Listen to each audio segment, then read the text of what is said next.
Je voudrais du soleil vert, des dentelles et des théières, des photos de bord de mer, dans mon jardin d'hiver. Je voudrais de la lumière, comme en Nouvelle-Angleterre. Je veux changer d'atmosphère, dans mon jardin d'hiver.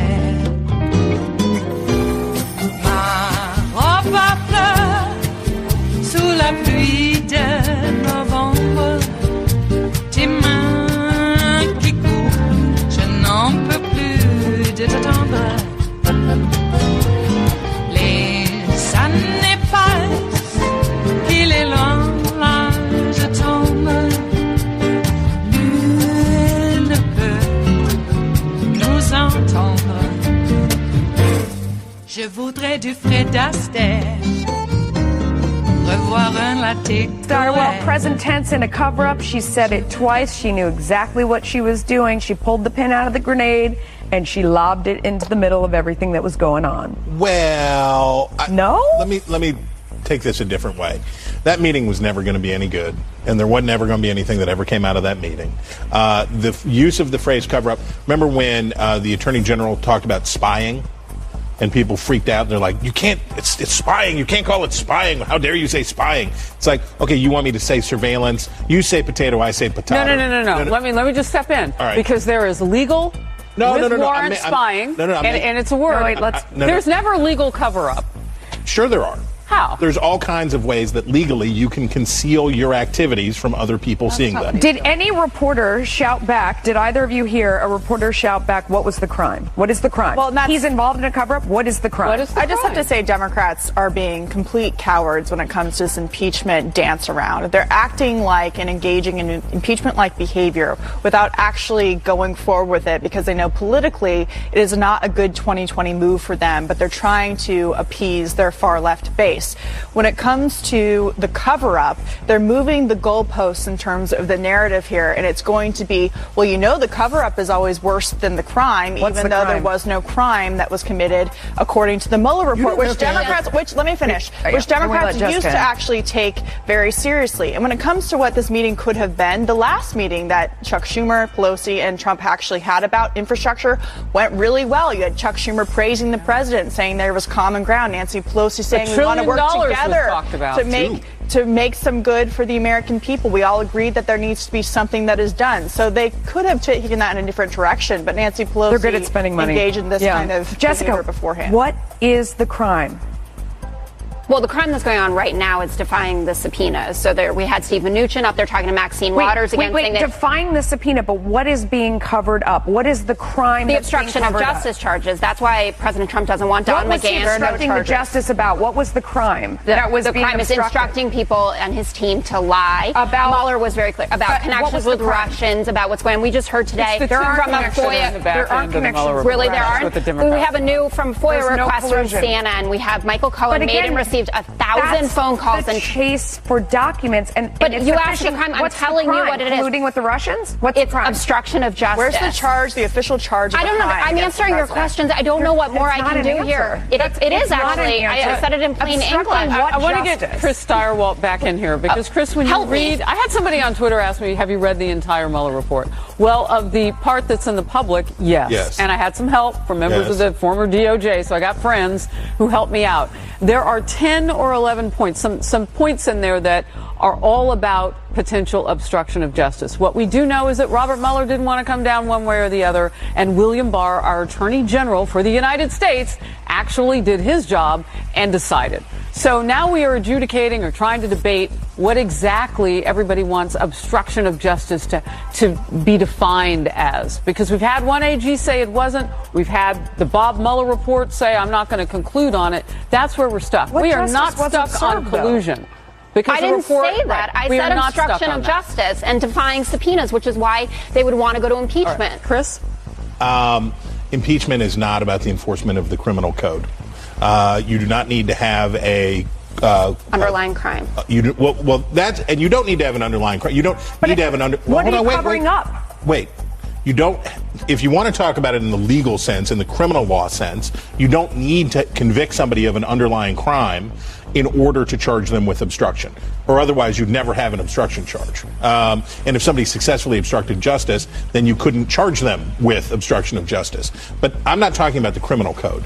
The question here is whether or not the Congress of the United States is going to impeach the president for the third time in American history, whether that is going to happen. And that doesn't have anything to do with crimes. That's not about whether Donald Trump violated the law. Yeah, I wasn't asking that question. I was asking what crime is being covered up. Okay, but then let's go back to what Nancy Pelosi has been saying about the impeachment process, which she's doing in a way but not officially doing. She's the one saying we have to follow the facts and not do this off of politics, and yet all of the actions that Democrats are now taking, brushing aside the credibility of Robert Mueller, not making sure that he is on Capitol Hill to testify about questions they may have about the probe, and yet they're using this politically as an argument against the president and to do opposition research for 2020 Democrats on the campaign trail. And so the question for them going forward is, do you want to work on any kind of legislation, or do you want all the oxygen to be taken up by impeachment talk that you're actually not willing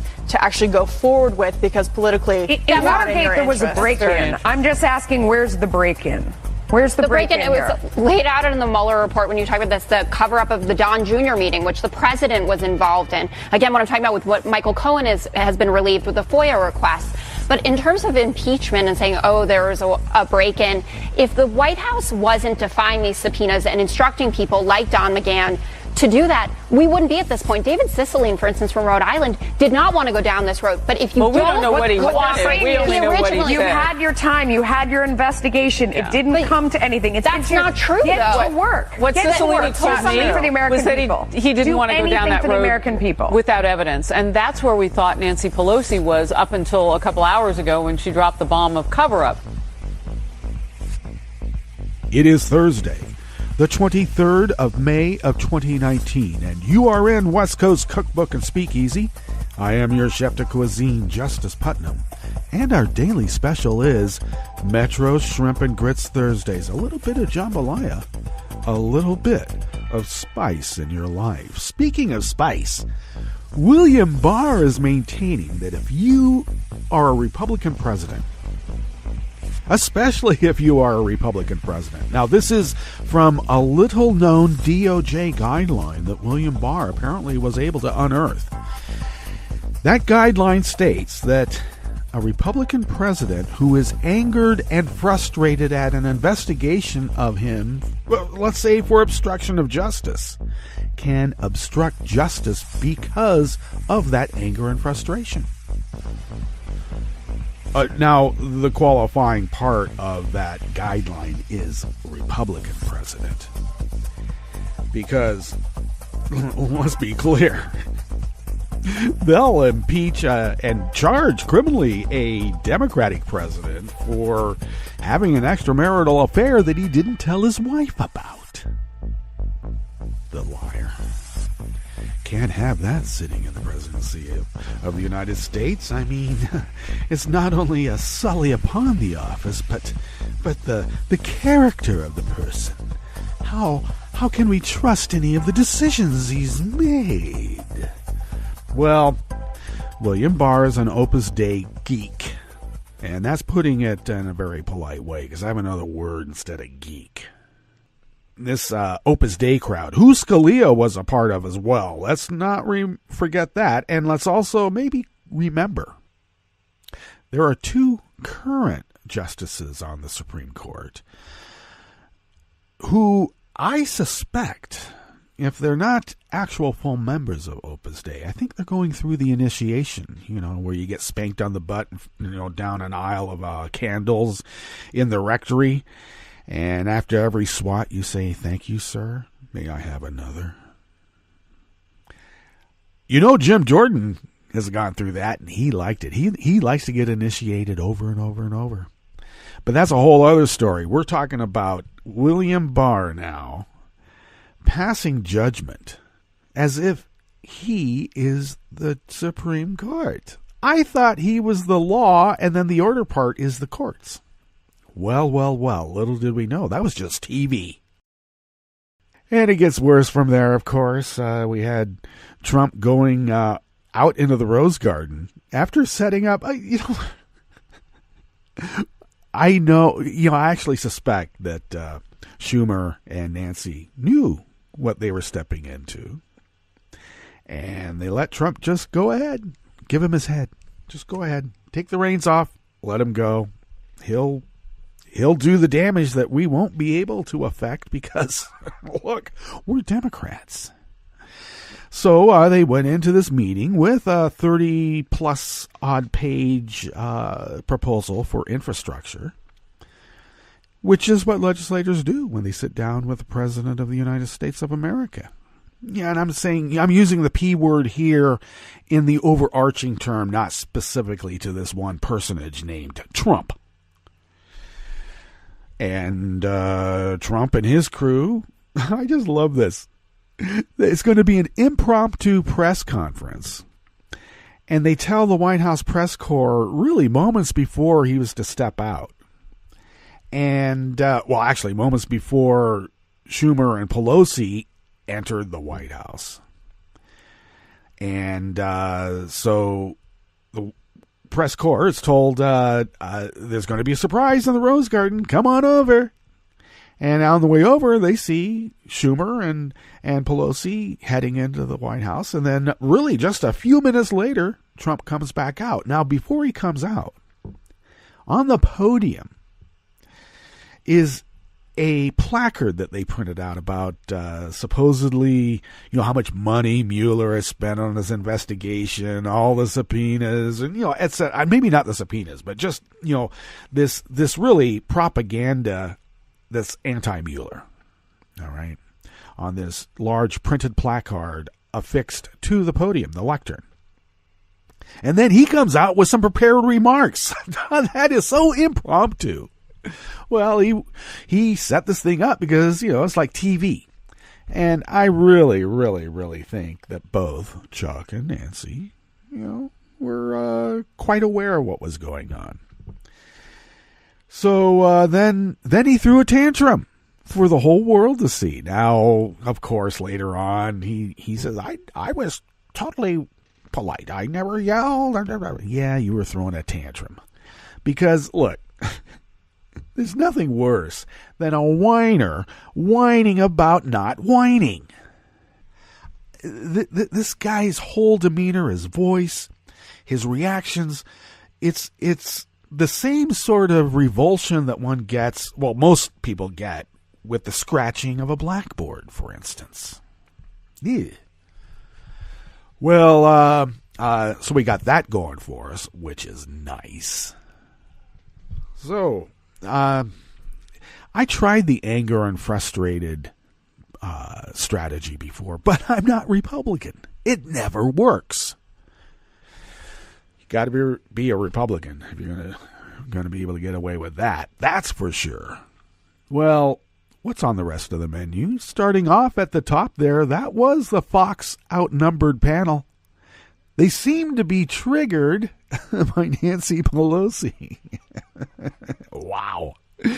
Nancy accuses Trump, she basically says he's covering up. And boy, they went, as you can see, they were triggered, or you heard, they were triggered beyond triggering.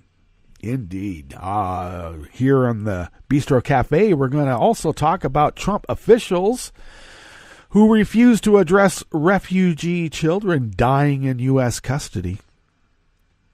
Mueller spent $35 million on his investigation, and Trump has spent $102 million golfing so far. And the Senate Foreign Relations Committee rejected a proposal to require congressional approval before U.S. military strikes on Iran.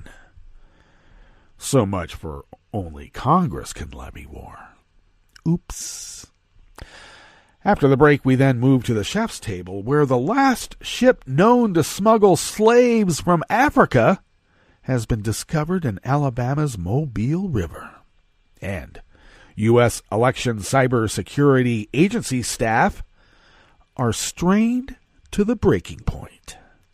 All that and more on West Coast Cookbook and Speakeasy.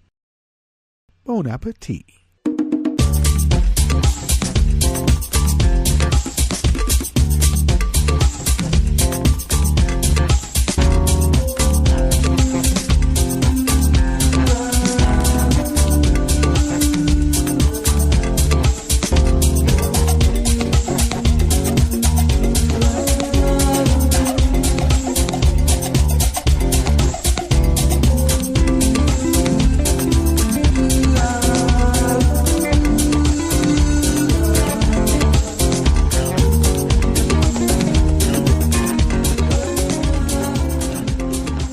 It's been some time since I mentioned that Frances Livings does all of the music during the breaks. So she has a lot of shows coming up this summer in Southern California. So check it out. I'll put links up on the show notes and Link's diary, though there are links to her work and to, I believe, her regular news blog. So do check those out. But I'll put up some specific links for show dates when she plays across the Southland this summer. She puts on a great show, and I got to tell you, her musicians are tight. Wow. Okay, if you would go to the bottom of our homepage at netrootsradio.com, you will notice at the bottom of the page to the rightish the chat room link, and that is monitored by Kelly Lincoln, and we are so happy that Kelly does that. If you would then take a look to the leftish of the page, you will notice the link to become a recurring Patreon to Netroots Radio. We make this plea daily, at least on this show, every time we're on. But if you could, please become a recurring Patreon of Netroots Radio. You know, we've been doing this for 8 years, and it looks like we're going to go longer than Game of Thrones. They started we started earlier in the year, and they're not anymore. So there's that. But we've been doing this for so long. We've gone through some series of machines, and we're due to get some more newish machines since these are starting to wear out. Oh boy, scary too. And your recurring Patreon contribution also helps us just pay our regular bills, which also seems to be increasing. They never lessen, they always increase. But thank you for your generosity. We would be unable to do this without you. And you are our biggest donor, so thank you very much. If you would like to follow Netroots Radio on Twitter, it's very simple. Go to @Netroots Radio. Yay! Tom takes care of that, and wow. Thank you, Tom. I take care of @JusticePutnam because who else would? No one would. And I also, as I mentioned, post the show notes and links diary on Daily Codes about 10 minutes before showtime, and then get the links on social media after that. If you would like to follow the show on Twitter, go to @CookbookWest and pick up podcasts by way of Spreaker, Stitcher, TuneIn, iHeart, YouTube, iTunes, Apple Podcasts. There's so many of those ways to pick up podcasts. And we're there too with all the rest of them, every single one. It being Memorial Day weekend, there's all sorts of activities in the area here. We have this event called Boatnik, where these little jet boats race on the river. I got to tell you, 35 years of living in the Bay Area, my sense of space, especially on the water, is quite different than river life, even though I'm slowly becoming reaccustomed to river life since, we grew up around rivers here in Oregon when I was but a mere boy.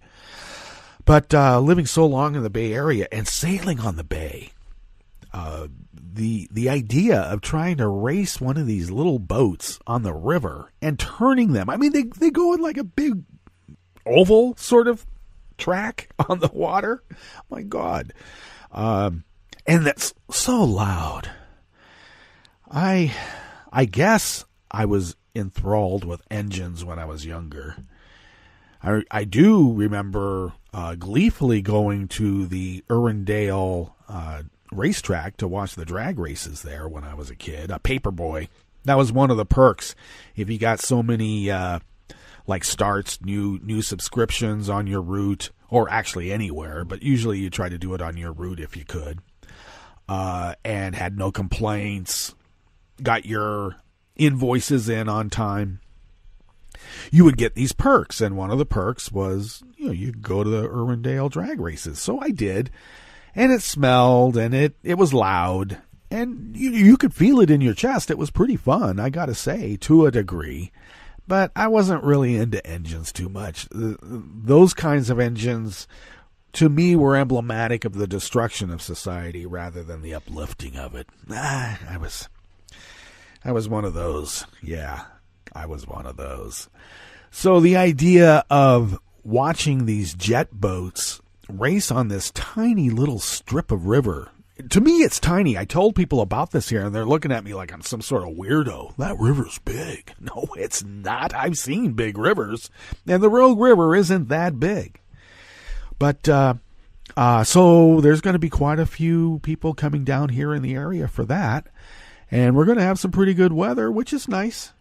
And we'll get into the weather a little bit later. Memorial Day is bittersweet. The idea of boat races, hot dogs, laughter, somewhat grates. Memorial Day is honoring the fallen in our wars. And of course, a lot of people have family who have fallen in some fashion. And you want to honor their memory.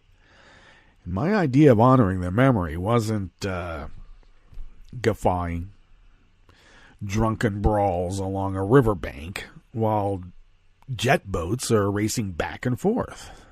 So, yeah, I'm one of those.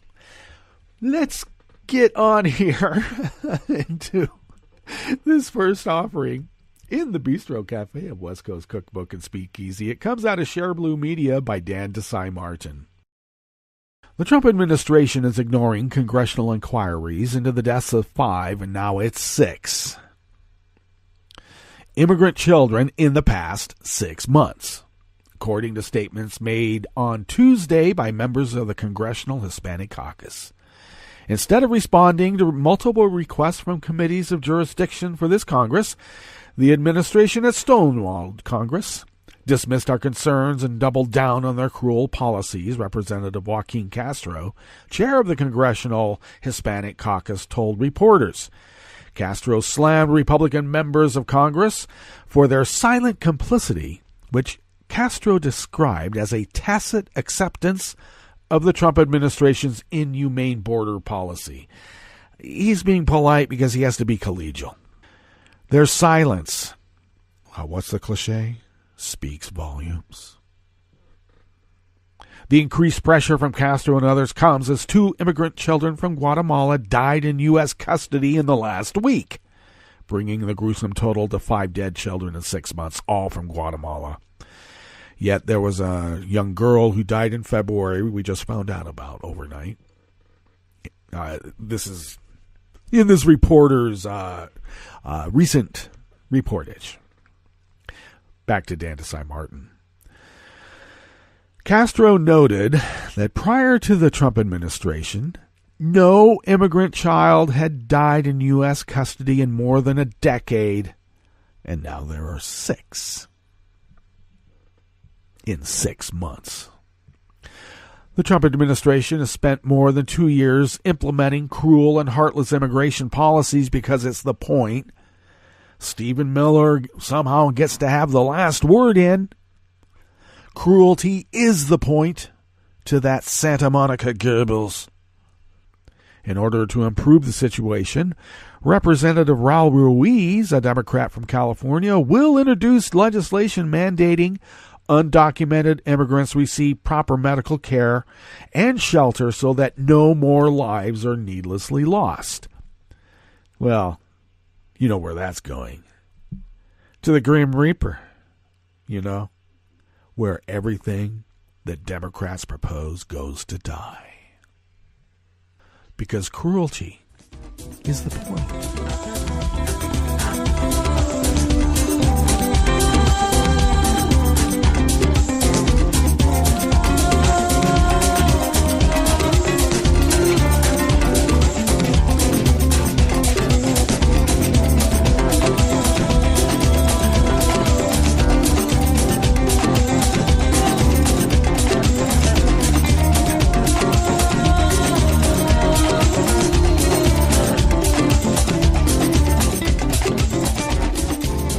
Oliver Willis brings us this next offering here in the Bistro Cafe of West Coast Cookbook and Speakeasy, Metro Shrimp and Grits Thursdays.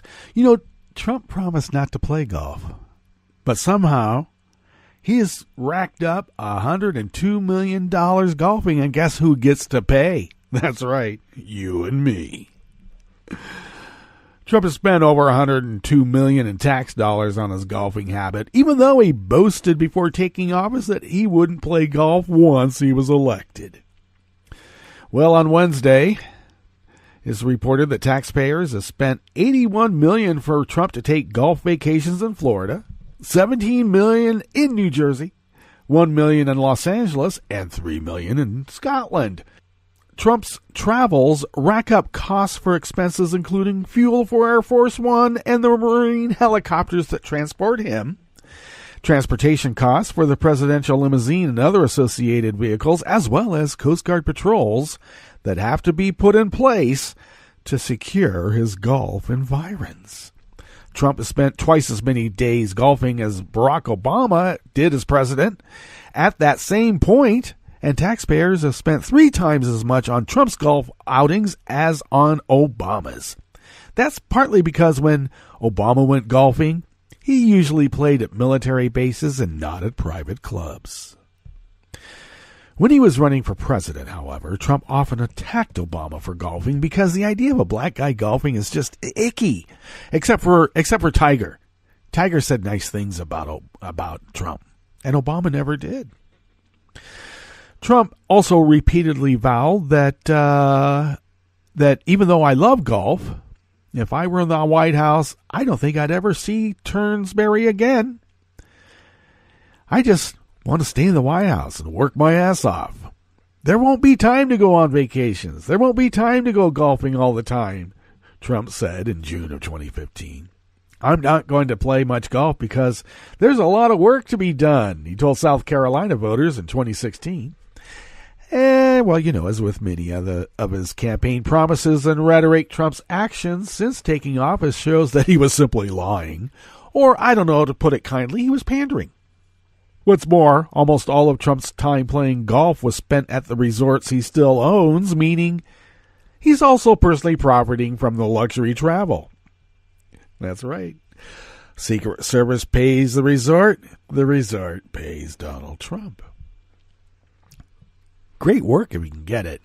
But Representative Mark Meadows, a key Trump ally in Congress, was dismissive of the concerns that Trump is wasting money. There's a lot more important things to worry about than the rounding errors that we sometimes have on these things. Well, Mark Meadows, time to put you out to pasture now, isn't it? Trump golfs and cheats at it on the taxpayer's dime and then profits from it, even though, as he once put it, there was a lot of work to be done. Well, you know what? It is a lot of work to play that much golf so you can make that much money. You have to look at it in the proper perspective. He's not just playing golf. He's making an income.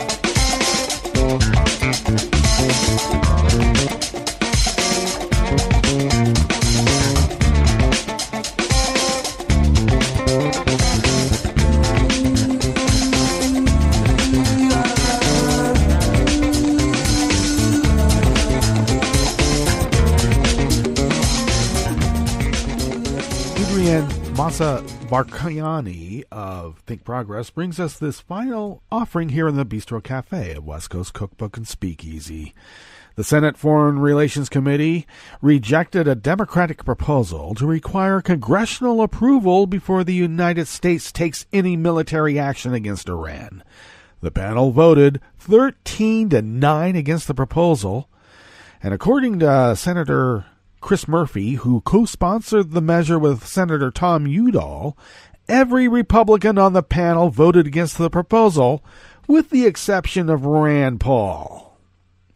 The measure, which was introduced in the committee as an amendment to a bill on Syria, was meant in part to remind the Trump administration that they do not have legal authorization to launch war against Iran without our consent, Murphy said in a statement. Udall wrote that he was disappointed with the vote, but noted that, for the first time, senators are on the record about unconstitutional war with Iran. There can be no war without congressional authorization, he reiterated. That's not our opinion. That's the Constitution. The failed vote has worrying implications given the growing drumbeat of war from the Trump administration. Hey, you gotta wag the Stollen, comrade. Wag the Stollen. Since Trump withdrew from the 2015 Iranian nuclear agreement last year, a deal reached by the U.S., Iran, the UK, France, Germany, Russia, and China, tensions between Washington and Tehran have escalated. Trump has reimposed sanctions on Iran, designated Tehran's Revolutionary Guard as a foreign terrorist group, and in the past week has hinted at a growing likelihood of war. On Monday, Trump was asked during a press conference with Hungarian Prime Minister Viktor Orbán, that Nazi, if he was at war with or seeking regime change in Iran. We'll see what happens with Iran, Trump said. If they do anything, it would be a very bad mistake. If they do anything, I'm hearing little stories about Iran. If they do anything, they would suffer greatly. The following day, Trump said he would send a hell of a lot more than 120,000 troops to the Middle East because he's got the nukes. Acting Defense Secretary Patrick Shanahan presented an updated military plan that calls for 120,000 troops just a few days after the administration claimed without evidence that Iran is encouraging its proxy groups in Iraq and Syria to attack U.S. forces. And earlier this month, Mike Pompeo held a last-minute meeting in both Iraq and Belgium to try to convince allies of Iran's growing threat. His efforts failed, according to officials in both countries. He's trying to get a coalition of the willing, but no one is willing. No one. Trump allies in Congress also hinted at a coming war with Iran over the past week. Tom Cotton, who's been a vocal advocate of regime change in Iran, said the U.S. would defeat Iran in just 2 strikes. This is why Tom Cotton's an elected official instead of continuing in the military with military strategy like that. Are you kidding me? They have a 1,000,000-man army, a couple of strikes. And we're not talking just, like a war on the ground. It's going to go, how do they put it, asymmetrical. And you can't have asymmetrical war unless you have a lot of repugs being asses. And all you can ask is why. All right, let's get to our break, and when we come back from that break, we will go through weather from around the world and finish up with the stories that we've curated for you today. You are listening to West Coast Cookbook and Speakeasy, and we will be right back. You are listening to netrootsradio.com. Please hang up and try again.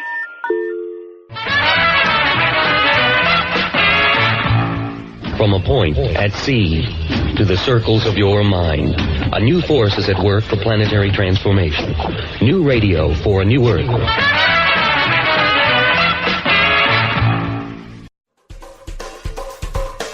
This is Scientific American's 60-Second Science. I'm Annie Sneed. The beak shapes of different species of Galapagos finches played an important part in Darwin's conception of natural selection. In our field, there is this presumption that the beak shape in birds is quite correlated with what they eat and how they eat it, so their feeding ecologies. Guillermo Navalon, a PhD student at the University of Bristol in the UK, and a co-author of a new study that found that the connection between beak shape and diet isn't as tight as we thought. The study's in the journal Evolution. Navalon and his colleagues analyzed photographs of museum specimens of 176 bird skulls. They looked at beak shape and size in almost all of the orders of modern birds and compared the beaks with other factors, such as feeding behavior and body size. And they found that the beak shape was indeed somewhat tied to what birds feed on and how they eat. But the relationship was actually surprisingly weak, accounting for just 12% of beak shape variation. The explanation that we extract from there is that the beak are basically surrogate hands in birds. So they are used for a plethora of different functions beyond feeding ecology. So like the beak in general in birds have many other functions. So they use it for display, nest construction, singing, thermoregulation in some cases, like toucans or like hornbills. So there is like a lot of factors that probably have intervened in the evolution of beak in birds. Thanks for listening. For Scientific American's 60-Second Science, I'm Annie Sneed.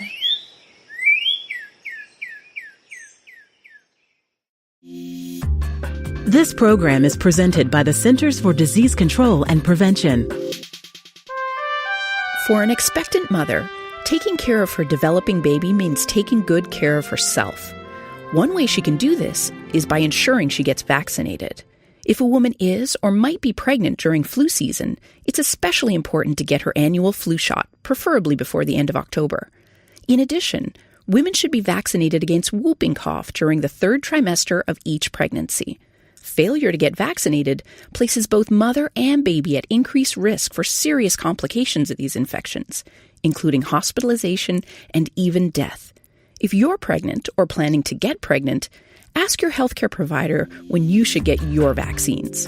Thank you for joining us on A Minute of Health with CDC. For the most accurate health information, visit cdc.gov or call 1-800-CDC-INFO.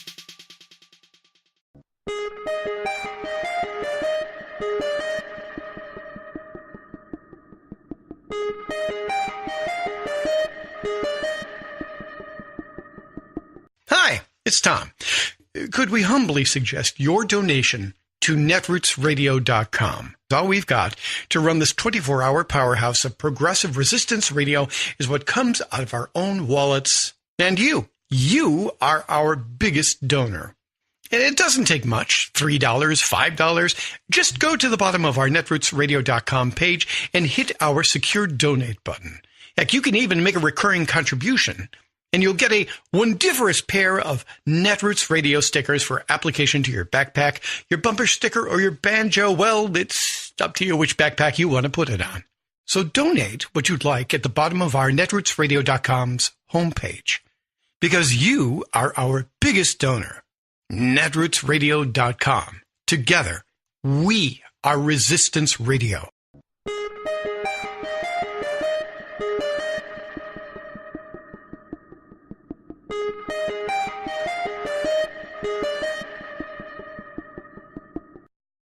Quote, the Russian government interfered in the 2016 presidential election in sweeping and systematic fashion. Who said that? Listen up. This matters. I'm Louis Black, and this is the Civil Liberties Minute with ACLU attorney Bill Newman. That would be the same person who said that Russia interfered by carrying out, quote, a social media campaign that favored presidential candidate Donald J. Trump and disparaged presidential candidate Hillary Clinton, and by utilizing, quote, a Russian intelligence service that conducted computer intrusion operations against entities, employees, and volunteers working on the Clinton campaign, and then released stolen documents, end quote. The same person who said that the Russian entity called IRA, the Internet Research Agency, conducted, quote, a social media campaign designed to provoke and amplify political and social discord in the United States, and then went on to say in total that Russian agency, quote, controlled accounts that made over 80,000 posts, which may have reached an estimated 126 million people, according to Facebook. The person who said all this is the special counsel Robert Mueller. So when we think about what is necessary to protect American democracy in 2020 and beyond, we thought it useful to hear what the special counsel actually found. The Civil Liberties Minute is made possible by the American Civil Liberties Union because freedom can't defend itself.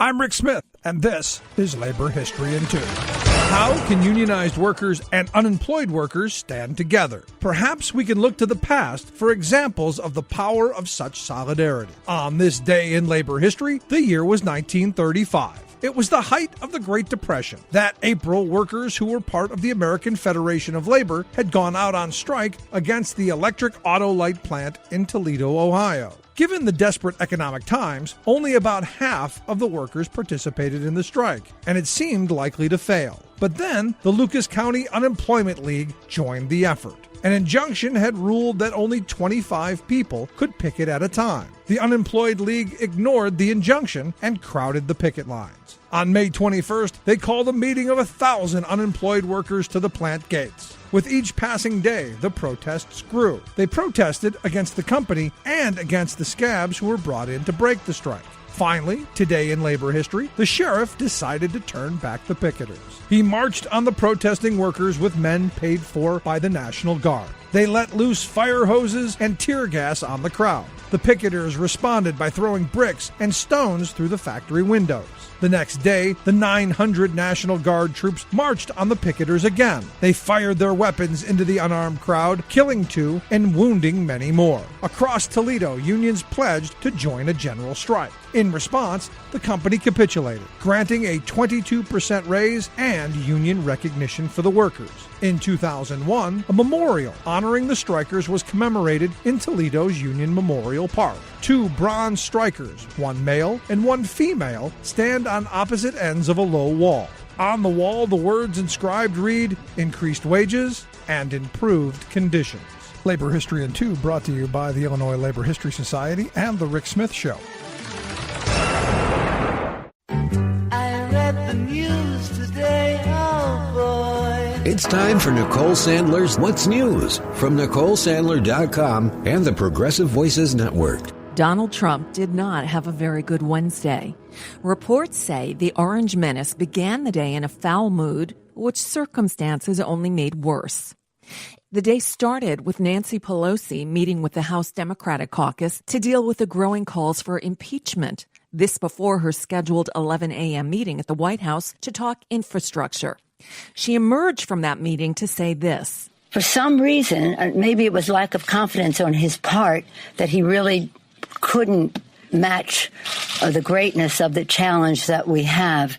Wasn't really respectful of the Congress and the White House working together. He just took a pass, and it just makes me wonder why he did that. In any event, I pray for the President of the United States. And I pray for the United States of America. So Nancy Pelosi and Chuck Schumer then went to the White House for their big follow-up infrastructure meeting with Individual One, ostensibly to hash out a $2 trillion package. But Dump had different plans. House Majority Leader Steny Hoyer was there and described what happened. When we walked into the cabinet room, it was different. The curtains were drawn on the windows looking out on the Rose Garden, so we could not see outside the room. The president was about 10 minutes late coming in, and what I noticed is there was no chair set for where he regularly sits. So there is no doubt in my mind that this was a show with no go on infrastructure. And then the president walked in 10 minutes late, stood at one end of the cabinet table closest to the door leading to the Oval Office and said, Nancy Pelosi has accused me of cover-up. There is no cover-up. I'm not covering up, and therefore I'm not going to proceed. I'm not going to go through this meeting. And essentially, he then turned on his heels and walked out. After Don the Con stormed out of the cabinet room, he went straight to the Rose Garden, where the press had been summoned. It had been billed as an impromptu appearance, but it was fully choreographed, complete with a printed graphic outlining the costs of the Mueller probe adorning the lectern and available as handouts for the media. That's when Trump announced that he would not perform his duties as president of the United States as long as the Democrats were investigating him. He began his remarks by feigning outrage that Nancy Pelosi said he was engaging in a cover-up. So I came here to do a meeting on infrastructure with Democrats, not really thinking they wanted to do infrastructure or anything else other than investigate. And I just saw that Nancy Pelosi, just before our meeting, made a statement that we believe that the president of the United States is engaged in a cover-up. Well, it turns out I'm the most, and I think most of you would agree to this, I'm the most transparent president probably in the history of this country. On a witch hunt, on a hoax, the whole thing with Russia was a hoax as it relates to the Trump administration and myself. And instead of walking in happily into a meeting, I walk in to look at people that had just said that I was doing a cover-up. I don't do cover-ups. You people know that probably better than anybody. Yeah. Stormy Daniels, Karen McDougal, and a canceled $130,000 check beg to differ, but I digress. Back to the Rose Garden, where Trump spoke of himself in the third person, lied about his accomplishments, smeared Mueller's team, and lied about their conclusions. And peppered throughout his incoherent ramblings were Trump's threats that he won't engage in anything as long as the investigations continue. And I walked into the room and I told Senator Schumer, Speaker Pelosi, I want to do infrastructure. I want to do it more than you want to do it. But you know what? You can't do it under these circumstances. So get these phony investigations over with. This meeting was set up a number of days ago at 11 o'clock. All of a sudden, I hear last night they're going to have a meeting right before this meeting to talk about the I word. The I word. Can you imagine? In remarks to the press afterwards, Pelosi and Schumer both suggested that Trump had no infrastructure plan or clue as to how to pay for a $2 trillion project as he had promised for this meeting. So he concocted the stunt as a distraction. On Wednesday night, Pelosi sent a letter to her colleagues saying, quote, sadly, the only job the president seems to be concerned with is his own. He threatened to stop working with Democrats on all legislation unless we end oversight of his administration, and he had a temper tantrum for us all to see. If that wasn't bad enough, the rest of Trump's day continued its downhill slide. New York lawmakers voted to turn over Trump's state tax returns to Congress, and Governor Andrew Cuomo vowed to sign the bill. A second federal judge ruled that Deutsche Bank and Capital One had to turn over records of Trump's business dealings to congressional investigators. And the Department of Justice and House Intelligence Committee agreed to a deal to allow the public to see more of the unredacted portions of the Mueller report and its underlying evidence. Stay tuned. And that's just a bit of what's news for now. I'm Nicole Sandler. If you appreciate these reports and the Nicole Sandler Show, I hope you'll consider making a contribution. My work is 100% listener supported, and I can't do it without your help. For more information, visit NicoleSandler.com/donate.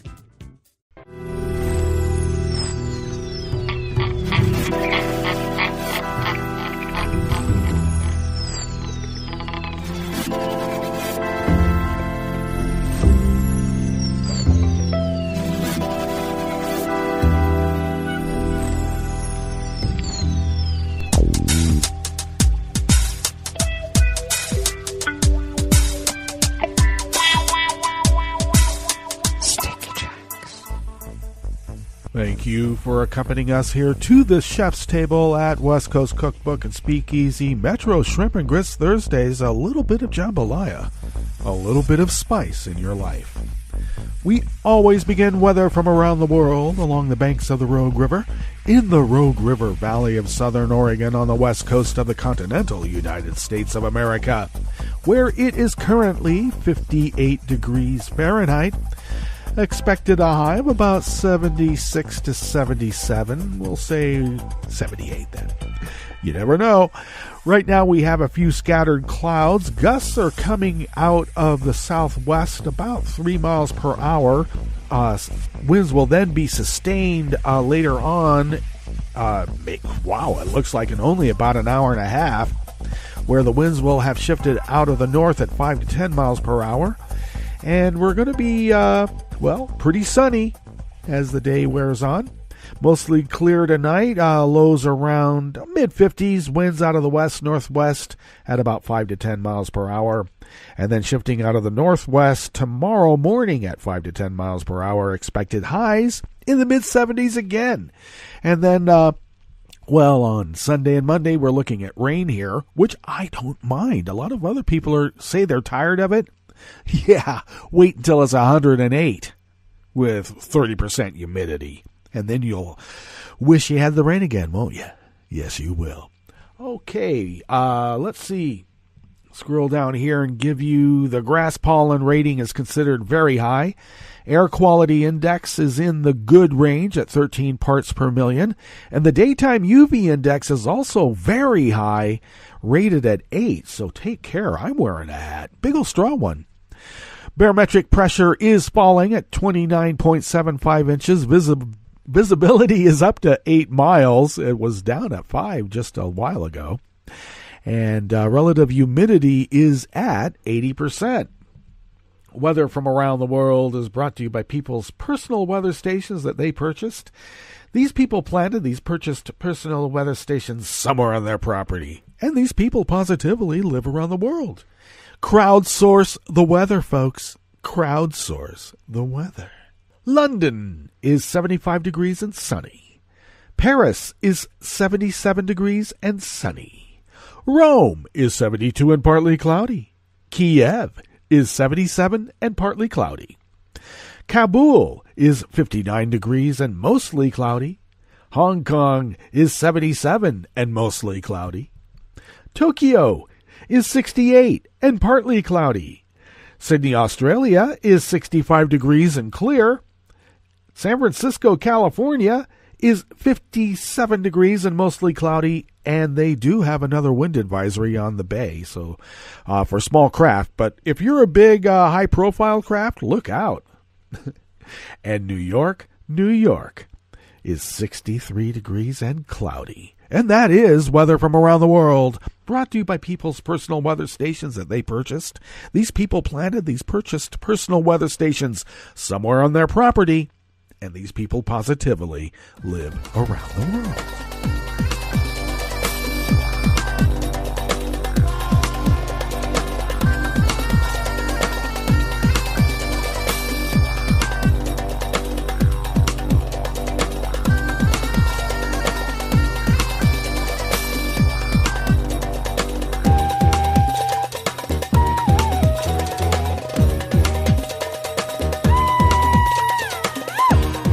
Alex Dobozinskis of Reuters brings us this first amuse-bouche here at the chef's table at West Coast Cookbook and Speakeasy. The last ship known to smuggle slaves from Africa to the United States has been discovered in Alabama's Mobile River nearly 160 years after it was deliberately sunk, a historical commission said yesterday, Wednesday.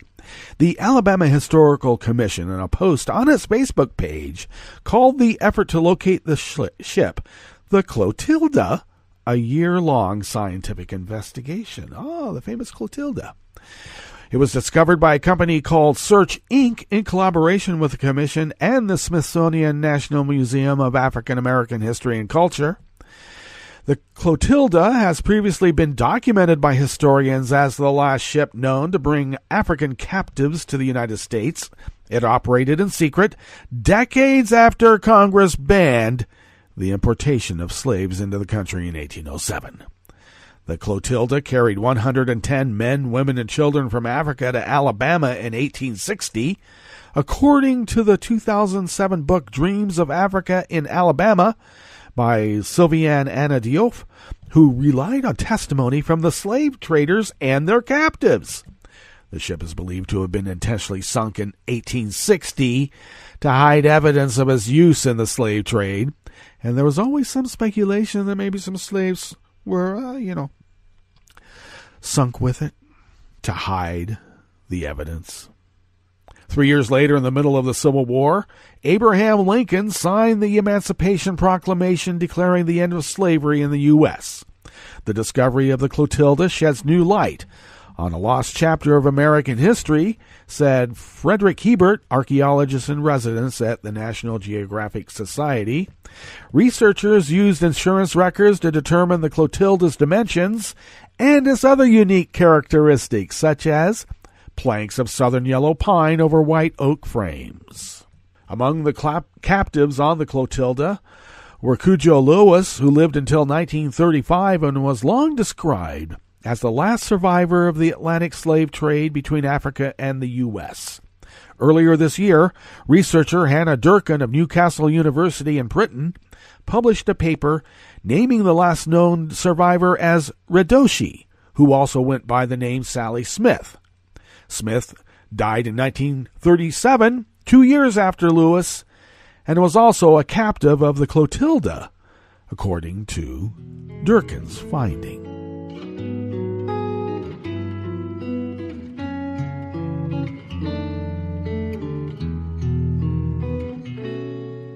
Je te donne c'est mon amour pour la vie entière. La promesse de me trouver à tes genoux. Aussitôt que tu m'appelles, rester toujours fidèle. C'est tout, c'est tout. Je te donne tous mes printemps, mes étés de mer. Mes automnes, quand les feuilles tombent partout. Si ce n'est pas une bonne affaire, je te donne tous mes hivers, c'est tout. Christopher Bing, also of Reuters, brings us this last amuse-bouche here at the Chef's Table at West Coast Cookbook and Speakeasy Metro Shrimp and Grits Thursdays. As the U.S. government prepares to defend the 2020 presidential election from cyber threats, the federal agency charged with helping administer elections, the Election Assistance Commission, says it is, quote, strained to the breaking point, end quote, according to Chairwoman Christy McCormick. Obviously, we're a small agency and quite underfunded, she said. We're stretched very thin. Continuing on at the House of Representatives Oversight Committee hearing, McCormick told the lawmakers the agency is seeking additional funding from Congress. The funding is part of a sweeping election reform package known as H.R. 1. You know, the one that's going to go die in the Senate. Multiple federal agencies, including the Justice Department, Homeland Security, and intelligence community, play a role in protecting U.S. elections from foreign interference, not if Donald Trump can help it. The Election Assistance Commission is responsible for setting standards and guidelines for election officials and voting equipment makers, but since the 2016 U.S. presidential election, the agency has also taken on additional responsibilities related to cybersecurity. We're asking for more money so we can hire more staff to meet the demands. The EAC's mission has expanded since it was created, said McCormick. We didn't have the cybersecurity needs at the time. We always worried about election security. This is an additional mission for our agency, and we've stepped up in every way we can, given the resources we have, which is nothing. They're being underfunded, and they're being cut.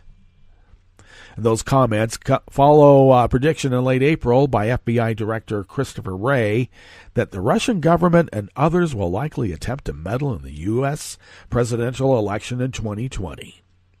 McCormick told lawmakers last week that the agency's budget had been cut by 50% when it had 49 staffers.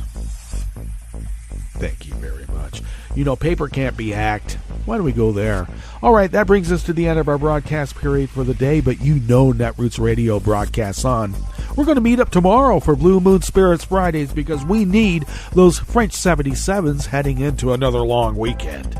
Oh, yes, indeed. So stay tuned to Netroots Radio all day and all night for all the breaking news as it breaks, and we'll meet up here tomorrow, right here in West Coast Cookbook and Speakeasy. Bon appetit.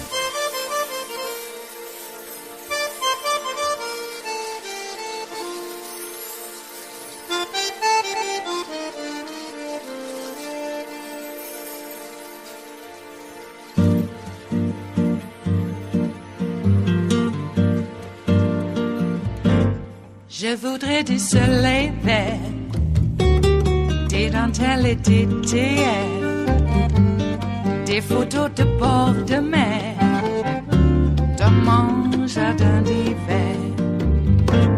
Je voudrais de la lumière, comme en Nouvelle-Angleterre. Je veux changer d'atmosphère, dans mon jardin d'hiver.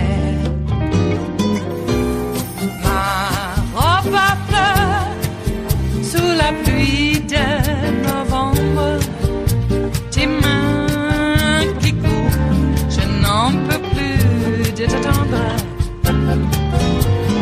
Les années passent, il est loin, là je tombe. Nul ne peut nous entendre. Je voudrais du Fred Astaire, revoir un latte coère. Je voudrais toujours te plaire, dans mon jardin d'hiver. Je veux déjeuner par terre, comme au long de golfe clair. T'embrasser les yeux ouverts, dans mon jardin d'hiver. Robe à fleurs, sous la pluie de novembre, tes mains qui courent, je n'en peux plus de t'attendre. Les années passent, il est loin, là je tombe. Nul ne peut nous entendre. Ba-da-da-dum-di-da-dum, ba-da-da-dum-di-da-dum, ba-da-da-dum-di-da-dum, dans mon jardin d'hiver. Ba-da-da-dum-di-da-dum, ba-da-da-dum-di-da-dum, ba-da-da-dum-di-da-dum, dans mon jardin d'hiver. Dans mon jardin d'hiver, dans mon jardin d'hiver.